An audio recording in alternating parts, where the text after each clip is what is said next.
কি পরিমাণ পেয়ারা, এগুলো সব হারভেস্ট হচ্ছে।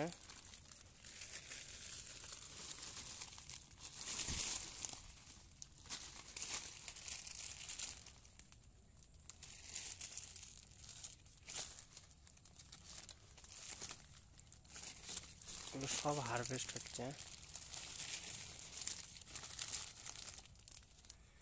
প্রায় গাছ খালি হয়ে যাচ্ছে। রেশমের পেয়ারা শেষের দিকে, সিজনের শেষের দিকের পেয়ারা যে কয়টা ছিল গাছে, প্রায় এগুলোই অনেক গাছ একদমই ফাঁকা হয়ে যাচ্ছে। কোনো কোনো গাছে 2টা 4টে 5টা করে আর থাকতেছে।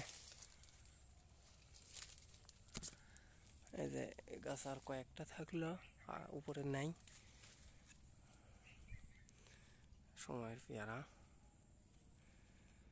আজকে তারিখ হচ্ছে 25/8/2024।